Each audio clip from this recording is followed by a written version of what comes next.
ओम नमः सिद्धेभ्यः। नमो अरिहन्ताणं नमो सिद्धाणं नमो आयर्याणं नमो उवच्छायाणं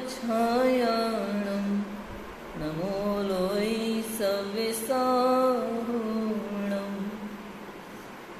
लक्ष्मीनिवासनिलयं विलीनविलयं निधाय हदिवीरम् आत्मानुशासन्महं वक्ष्ये मोक्षाय भव्यानाम्।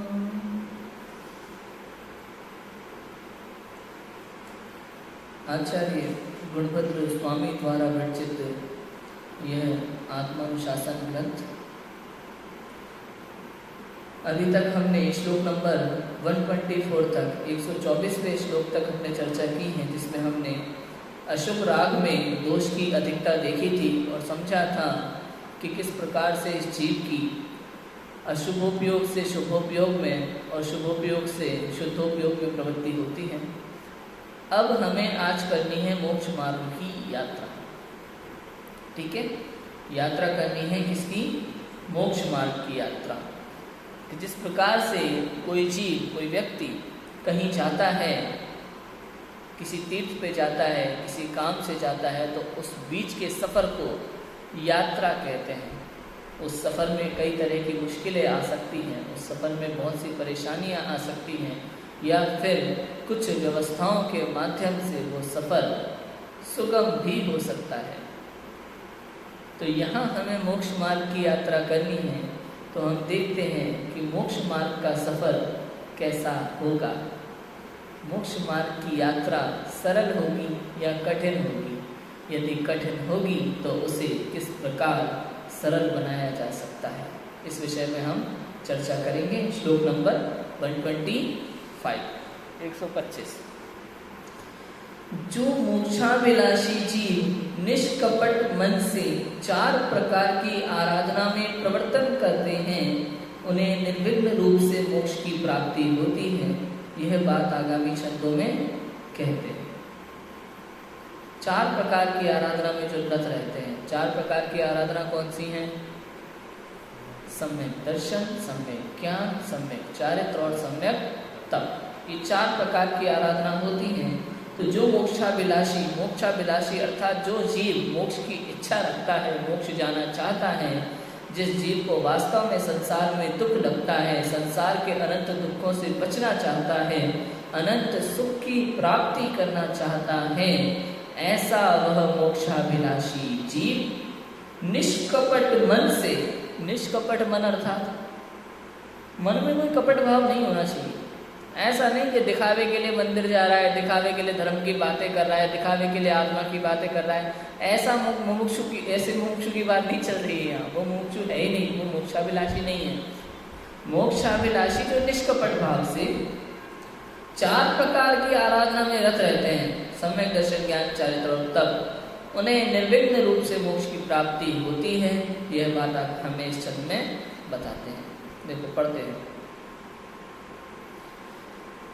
ज्ञानं यत्र पुरस्सरं सहचरी लज्जा तपः चारित्रं शिविका निवीशन भुव स्वर्गा गुणा रक्षका पंथाश्च प्रगुणः क्षमा भुवः निश्चया दया भावना यानं तं मुनिमापयेदभिमतं स्थानं विना विप्लवै ज्ञाने अग्रसर लज्जा मित्र जहाँ तप है पाथे समान चारित शिविका स्वर्ग निवेशन गुण रक्षक से युक्त विमान सरल शांति जल युक्त मार्ग है दया भावना छाया जान विघ्न रहित पहुँचाती यह यात्रा गंतव्य स्थान। कि जहाँ ज्ञान रूपी मार्गदर्शक आगे आगे चलता हो, लज्जा रूपी सहचरी हो, तप रूपी संबल हो, चारित्र रूपी पालक हो, स्वर्ग जैसा विश्राम स्थल हो, गुण रूपी रक्षक हो जो सीधा हो, जिसमें उपशम रूपी जल का बहुमूल्य हो, दया रूपी छाया हो, भावना रूपी गमन हो, ऐसी सामग्री युक्त मार्ग में चलने वाले मुनि निरापद रूप से अभिष्ट स्थान को पहुंच जाते हैं। यदि हमें कहीं जाना हो, यदि हम कहीं यात्रा करें किसी भी स्थान की, अनेक प्रकार की समस्याएं आती हैं। मार्ग अगर टेढ़ा मेढ़ा हो, अरे कष्टदायी हो, रास्ते में कोई तकलीफ आ जाए, गर्मी बहुत है, सर्दी बहुत है, साथ वाला कोई नहीं है, धन खत्म हो गया है, रास्ता भूल गए हैं, अनेक अनेक समस्याएं आ सकती हैं यात्रा में। कोई भयंकर जानवर रास्ते में मिल जाए, डाकू लुटेरे मिल जाएं, अनेक समस्याएं आ जाती हैं। किंतु यदि रास्ते में व्यवस्थाएं अच्छी हो तो वही रास्ता सुगम भी हो जाता है, सरल हो जाता है। होते ना धनिक लोगों के पास हर समस्या का हल होता है आज के समय में। 4 नौकर साथ में लेके चलते हैं, पूरी व्यवस्था, पानी की बोतलें साथ में जाएंगी, भोजन के साथ साथ हर चीज उनके लिए सब सुगम हो जाता है। और जो निर्धन व्यक्ति है उसको अनेक परिस्थितियों का सामना करना पड़ता है। राजा महाराजा जाए तो उसके साथ में तो पूरी पलटन जाती है, तो रास्ते में डाकू लुटेरों का सवाल ही नहीं होता। क्यों? क्योंकि हजारों सैनिक साथ में चलते, लाखों सैनिक साथ में चलते, तो कोई फर्क नहीं पड़ता। किंतु जो निर्धन व्यक्ति है वो तो अकेला जाता है, उसके साथ उसकी आवश्यक पूंजी होती है, वो भी चोरी हो जाती है। तो समझ रहे हो? तो अनेक व्यवस्थाएं हैं। किंतु यहाँ क्या कहते हैं कि जहाँ ज्ञान रूपी मार्गदर्शक आगे आगे चलता हो। सबसे पहली बात, यदि आपको यात्रा करनी हो तो ऐसा कोई व्यक्ति आपके साथ हो जिसे सारे रास्ते पता हो, जिसे उस क्षेत्र की सारी व्यवस्थाएं पता हो, जिसे मालूम हो कि यहाँ कौन सी जगह खतरा है, कौन सी जगह नहीं है, किस बात का खतरा है, किस बात का नहीं है, क्या करना चाहिए, क्या नहीं करना चाहिए। जिस व्यक्ति को इस सब चीज़ों की जानकारी हो, ऐसा मार्गदर्शक हो, तो बहुत अच्छा है, उत्तम। हम कहीं नए स्थान पे जाते हैं तो वह गाइड करना पड़ता है कि नहीं करना पड़ता? ऐसा मार्गदर्शक होना चाहिए, सब बताता है हमें पूरा, यहाँ कैसा क्या है। यदि कोई ऐसा स्थान हो वहाँ हमें जाना नहीं चाहिए तो बताया था नहीं, यहाँ नहीं जाना चाहिए, यहाँ कोई नहीं जाता। होता है कि नहीं होता? कई किलों में गुफाओं में होता है ना ऐसा, क्योंकि कुछ गुफाओं में सांप और अजगर का भी खतरा रहता है, तो बताना वाला कोई होना चाहिए, वरना घुस जाओ आप देखने, गाइड नहीं हो साथ में तो समस्या उत्पन्न हो सकती है। ऐसा जहाँ ज्ञान रूपी मार्गदर्शक आगे आगे चलता हो, पहली बात, ताकि वो सब बता सके यहाँ कहाँ कैसे कैसे जाना है, कौन सा मार्ग सही है, कौन सा नहीं है। क्यों? क्योंकि अज्ञान में जीव संसार मार्ग के कार्य करता है और ज्ञान में मोक्ष मार्ग के कार्य करता है। यदि कोई अज्ञानी व्यक्ति है तो वो ऐसे ऐसे कार्य करता है जिससे उसे कर्म का बंध होता है, पाप कर्म का बंध होता है, वो संसार में और भटकता चला जाता है, वन में, संसार रूपी वन में भटक जाता है। यहाँ ज्ञान की आवश्यकता है, ज्ञान रूपी मार्गदर्शन है जो हमें संसार रूपी वन से निकलने में मदद करेगा। लज्जा रूपी सहचरी हो, स्त्री साथ में हो तो सफर सुहाना लगता है कि नहीं लगता? संसार में ऐसा है, यदि स्त्री साथ में हो तो सफर सुहाना होता है, अच्छा लगता है। ऐसे यदि धर्म रूपी लज्जा साथ में हो तो सफर आनंददायक होता है मोक्ष मार्ग का।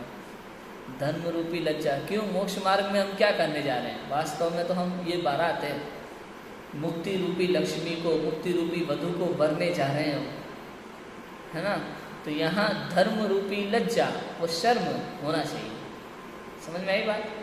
ऐसा तप रूपी संबल हो, तप का संबल, तप का बल होना चाहिए। ऐसा नहीं कहीं भटक जाए, बीच में कमजोर पड़ जाए, ऐसा नहीं होना चाहिए। तप रूपी बल हो, चारित्र जैसा पालक हो, पालनहार, चारित्र जैसा।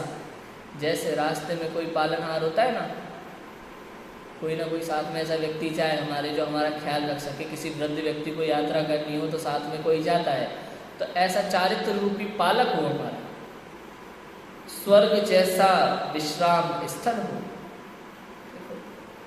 स्वर्ग का कमाल ही गजब का है। लोगों को स्वर्ग का नाम सुनते ही मुंह में पानी आने लगता है। स्वर्ग मतलब कोई गजब की चीज़। हालांकि ऐसा कुछ भी नहीं है। स्वर्ग के देव भी दुखी हैं, बेचारे परेशान हैं अपने जीवन से। कोई बड़े को देख के परेशान है, कोई किसी कारण से परेशान है। स्वर्ग में भी देवों की अलग अलग जातियाँ होती हैं। जैसे यहाँ जाति भेद है, वहाँ भी है। वहाँ जाति में कोई साफ सफाई वाला देव बनता है तो कोई द्वारपाल वाला देव बनता है। कोई किसी चीज़ के लिए होता है तो कोई किसी चीज़ के लिए होता है। वो भी व्यवस्था है। लेकिन विश्राम स्थल, कल्प वृक्ष और पूरा हरा भरा सब कुछ, वातावरण, सुहानी हवा, सब कुछ ऐसा विश्राम स्थल हो। गुण रूपी रक्षक हो।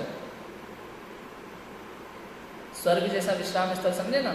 मोक्ष मार्ग में कहीं जा रहे हो और यदि यात्रा पूरी ना हो पाए, बीच में ही आयु पूर्ण हो जाए, तो विश्राम स्थल कौन सा होता है? स्वर्ग। फिर पुनः मनुष्य होकर के पुनः मोक्ष मार्ग की यात्रा। इसलिए कहा स्वर्ग जैसा विश्राम स्थल हो। गुण रूपी रक्षक हो। गुण हमारी रक्षा करते हैं, हमारे ही गुण हमारी रक्षा करते हैं।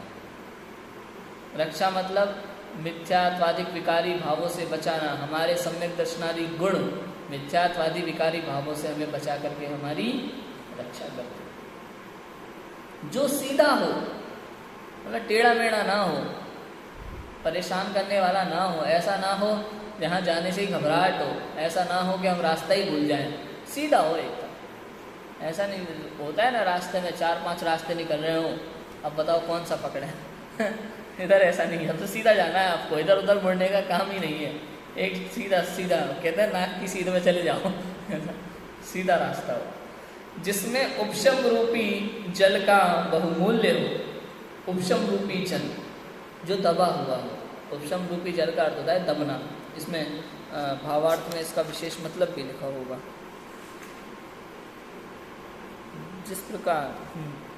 जिस प्रकार मार्ग में जगह जगह जल उपलब्ध हो तो प्यास की तकलीफ नहीं होती, उसी प्रकार मोक्ष मार्ग में उपशम भाव रूपी जल होने से तृष्णा का दुख नहीं होता। क्योंकि उस समय का जो औदिक भाव होता है ना, उसका उपशम हो जाता है। कई तरह के विकारी भाव अपने उत्पन्न होते हैं उस औदिक भाव के कारण। उदय होता है ना, वो 5 भाव होते हैं ना। कौन कौन से 5 भाव होते हैं? औपशमिक, छायोपशमिक, औदैक और पारिणामिक। तत्वार सूत्र दूसरा अध्याय प्रथम सूत्र। औपशमिक छायको भावों, औपशमिक छायको भावों, छायोपशमिक औदैक पारिणामिकौश च। समझ में आया? तो औपशमिक पहला, दूसरा छायक, तीसरा छायोपशमिक, चौथा औदैक, 5वां पारिणामिक। इन सब में सबसे अच्छा भाव कौन सा है?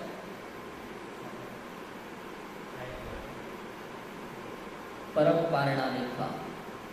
पारिणामिक भाव अर्थात स्वभाव। पारिणामिक भाव जो कभी बदलता नहीं। पारिणामिक भाव जो सब में होता है। क्षयिक भाव सब में नहीं पाया जाता। पता है, क्षयिक भाव होता है उनको जिनके कर्मों का क्षय हुआ है। समझ में आया? जितना जितना क्षय हुआ है। केवल ज्ञानी प्रभु के 4 घाती कर्मों का क्षय हुआ है तो उन्हें क्षयिक कहा। सिद्ध प्रभु उनके क्षय हुआ है, उनका क्षयिक ज्ञान है। ऐसे क्षयिक दर्शन, क्षयिक ज्ञान, क्षयिक चारित्र।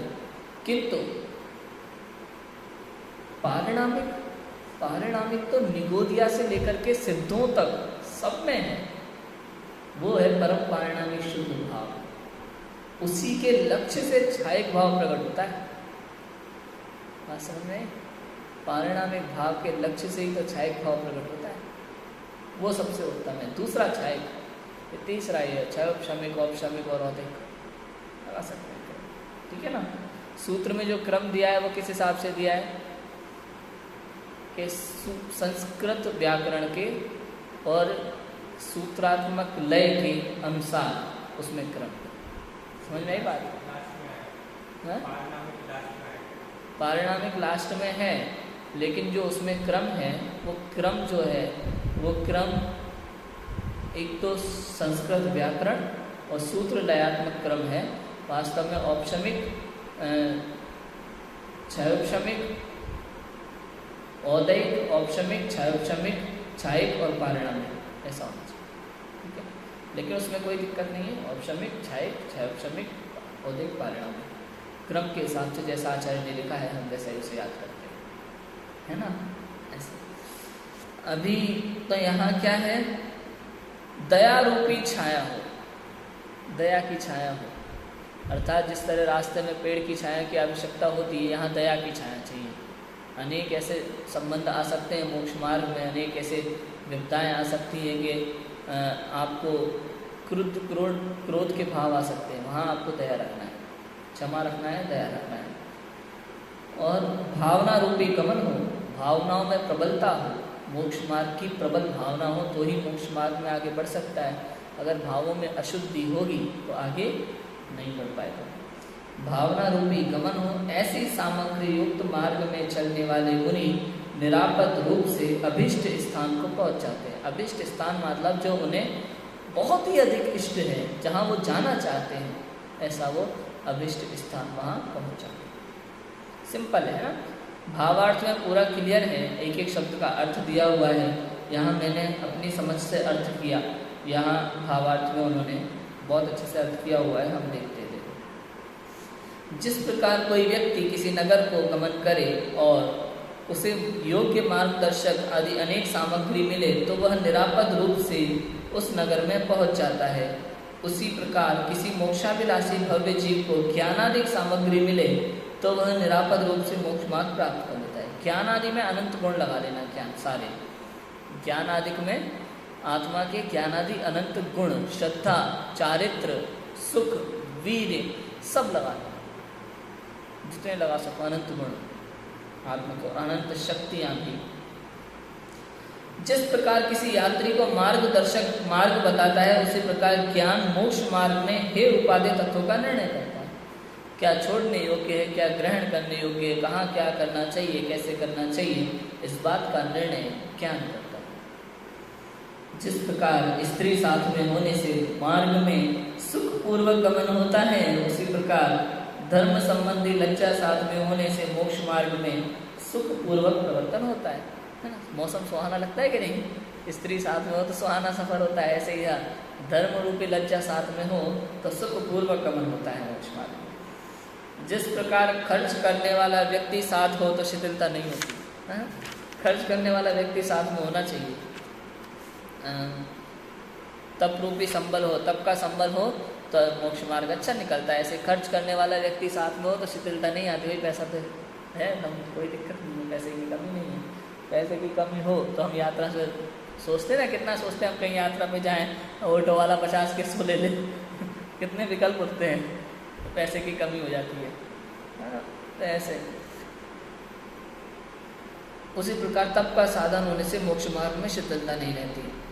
अगर तप का साधन ना हो, भावों में कुटिलता हो, शरीर सह नहीं पाता है तो मोक्ष मार्ग में साधक नहीं बाधक बन जाता है वही मार्ग। जिस प्रकार चढ़ाई आदि के समय पालकी में बैठकर गमन करने के से थकान नहीं होती, उसी प्रकार निष्कषाय रूप चारित्र भाव में मोक्ष मार्ग में प्रवर्तन करने पर खेद नहीं होता। तो चढ़ाई आदि के समय पालकी में बैठकर गमन करने से थकान नहीं होती ना, उसी प्रकार निष्कषाय रूप चारित्र भाव से मोक्ष मार्ग में प्रवर्तन करने पर खेद नहीं होता। शिखर जी गिरनार जी की यात्रा करने जाओ, यहाँ भी अगर पहाड़ पर यात्रा करें कोहनूर में, तो बुजुर्ग लोग जो आते हैं वो चढ़ नहीं पाते, उनको डोली की आवश्यकता पड़ती है। तो डोली पे जाएं तो थकान नहीं होती है, फिर वो थकान जो है उसको ट्रांसफ़र हो जाती है डोली वाले को। लेकिन यहाँ क्या कह रहे हैं, यहाँ तो कहते हैं कि यदि निष्कषाय रूप चारित्र भाव हृदय में हो, चारित्र उज्ज्वल हो, हमारा परिणाम निर्मल हो, चारित्र उज्ज्वल हो, तो मोक्ष मार्ग में थकान नहीं होती, परेशान नहीं होते। ऐसा नहीं लगता कि यार कुछ मज़ा नहीं आ रहा जीवन में, ऐसा नहीं लगता मोक्ष मार्ग में प्रवर्तन करने वाले को। समझे? जिस प्रकार मार्ग में ठहरने के स्थान अच्छे हो तो वहाँ विश्राम हो सकता है, उसी प्रकार मोक्ष मार्ग में ठहरने के स्थान स्वर्ग है, यहाँ सुखपूर्वक विश्राम हो सकता है। ज्ञानी जीव ऊंचे स्वर्गों में जाते हैं, वहाँ सब व्यवस्था एक जैसी रहती है, कोई दिक्कत नहीं रहती। समझ आया? 9वें ग्रह के ऊपर जाएंगे अपन तो वहाँ सब देव एक जैसे रहते हैं, वहाँ ये जो ऊंच नीच का भेद नहीं होता, सब समान वैभव वाले होते हैं, तो ऐसा होता है। जिस प्रकार रक्षा करने वाले साथ हो तो कोई लूटता नहीं है, उसी प्रकार मोक्ष मार्ग में क्षमातिक गुण रक्षा करने वाले हैं, अतः क्रोधादि नहीं लूटते हैं। हमारे गुण हमारी रक्षा करते हैं। क्रोधादि के यदि भाव आए तो उस समय हमें हमारे गुणों से अपनी रक्षा करनी चाहिए। जिस प्रकार मार्ग सीधा हो तो आसानी से गमन हो सकता है, उसी प्रकार मोक्ष मार्ग सरल अर्थात कपट रहित है, इसलिए उसमें सुखपूर्वक गमन हो सकता है, सुखपूर्वक प्रवृत्ति हो सकती है ना। जिस प्रकार मार्ग में जगह जगह जल उपलब्ध हो तो प्यास की तकलीफ नहीं होती, उसी प्रकार मोक्ष मार्ग में उपशम रूपी भाव रूपी जल होने से तृष्णा का दुख नहीं होता। जगह जगह जल हो तो प्यास नहीं लगती ना, फिर आराम से पानी की व्यवस्था हो जाती है। ऐसे यहाँ अपने क्रोधाधिक भाव उत्पन्न हुए, उनका उपशम हो जाता है, दब जाते हैं कषायों का, तो आसानी से मार्ग में गमन होता है। ऐसा होता रहता है रास्ते में गुण स्थान के माध्यम से, जैसे अनंत अनुबंधी चौथे में चली जाती है, अप्रत्याख्यानावरण 5वें में चली जाती है, 7वें गुण स्थान में प्रत्याख्यानावरण कषाय का भी अभाव हो जाता है, किंतु संज्वलन है तो उस समय वो उपशम हो सकता है। तो ऐसा होता है। और या फिर ऐसा भी हो सकता है कुछ के जैसे प्रत्याख्यानावरण भी औपशमिक है, उपशम हुआ है, क्षय नहीं हुआ, तो ऐसी होता है। तो उपशम भी है ना, तो उदय में चूंकि कषाय भाव नहीं है तो मन में शांति रहती है ना। जिस प्रकार मार्ग में छाया होने से धूप का कष्ट नहीं होता, उसी प्रकार मोक्ष मार्ग में स्वपर दया सा होने से संताप नहीं होता। स्वदया और परदया दोनों होना आवश्यक है। अपने ऊपर भी कष्ट नहीं करना, अपने शरीर को तकलीफ नहीं देना, दूसरों को हमारी वजह से तकलीफ ना हो, इस बात का भी ध्यान रखना। इससे मोक्ष मार्ग में सहायता मिलती है। यही छाया है वास्तव में, वृक्ष की छाया की तरह। जिस प्रकार गमन करने से गंतव्य नगर में पहुंच जाते हैं, उसी प्रकार शुद्ध भावना से मोक्ष मार्ग में गमन करने से कोई मोक्ष की प्राप्ति हो जाती है। अगर गमन करोगे तो गंतव्य तक पहुंचोगे, नहीं करोगे तो नहीं पहुंचोगे। ऐसे जो जीव मोक्ष मार्ग में प्रवर्तन करता है और भावना पूर्वक उज्ज्वल चरित्र के साथ ज्ञान के निर्णय द्वारा गमन करता जाए तो निश्चित ही उसे मोक्ष मार्ग की प्राप्ति होती ही है। जिस प्रकार उपयुक्त समस्त सामग्री, जो सामग्री यहाँ बताई है, सामग्री के मिलने पर पथिक अभीष्ट नगर पहुँच जाता है, अर्थात जिस नगर में उसे जाना है वहाँ पहुँच जाता है, उसी प्रकार मोक्ष मार्गी भी इष्ट सामग्री, मार्गदर्शक आदि जो ऊपर बताया है, सब मिलने पर मोक्ष पथ को प्राप्त करें। मोक्ष मार्ग की अत्यंत सरल यात्रा है। देख लो, आचार्य गुरुभद्र स्वामी ने जो मोक्ष मार्ग की यात्रा हमें बतलाई है वो वास्तव में अनुकरणीय है। इससे हमें समझ लेना चाहिए कि ज़्यादा मुश्किल नहीं है। जिस तरह से हम एक तीर्थ यात्रा करने जाते हैं और नूर से अपने घर होकर के आए, उसमें हम कई परेशानियां सहन करते हैं, गर्मी, सर्दी, भूख, प्यास, क्या कुछ नहीं सहते हम। यदि हम मोक्ष मार्ग की यात्रा पे एक बार निकल जाएं तो क्या दिक्कत है, क्या समस्या है? जो भी समस्या आती है हम अपने घर जाते समय उसका समाधान करते हैं स्वयं अपने विवेक से। तो फिर क्या मोक्ष मार्ग की यात्रा में अपनी समस्याओं का समाधान नहीं कर सकते? अपने ज्ञान से, अपने विवेक से कर सकते हैं, लेकिन हम पहले ही भयभीत हो जाते हैं, डर लग जाता है। हमें यही पता नहीं है कि वास्तव में हमारा घर वही है, यहाँ हम किराए से रह रहे हैं। घर तो वही है, यहाँ तो बार बार मकान बदलना पड़ता है। वास्तविक घर तो हमारा वही है, जहाँ फिर दोबारा घर हमें नहीं बदलना पड़ेगा। उस मोक्ष मार्ग की यात्रा में करेंगे। समझ आ गई? बहुत सिंपल है। आज हमने 124 नंबर का श्लोक भी पढ़ा। अब 125 नंबर का श्लोक हमने अभी पढ़ा। अभी हमारे आज 125 श्लोक हो गए हैं टोटल। अभी 126 नंबर के श्लोक से हम चर्चा करने वाले हैं। कल से हम इस विषय में बात करेंगे और इसमें नारी के विषय का ज़्यादा वर्णन आने वाला है। श्लोक नंबर 137 तक श्लोक नंबर 137 तक स्त्री के विषय में ही चर्चा है, जिसके विषय में हम बात करेंगे। 126 से 137 11 श्लोकों में स्त्री के विषय में ही विशेष चर्चा होगी, कि जिसके विषय में हम चर्चा करेंगे। अभी की बात को विराम देते हैं। ओम नमः शिवाय।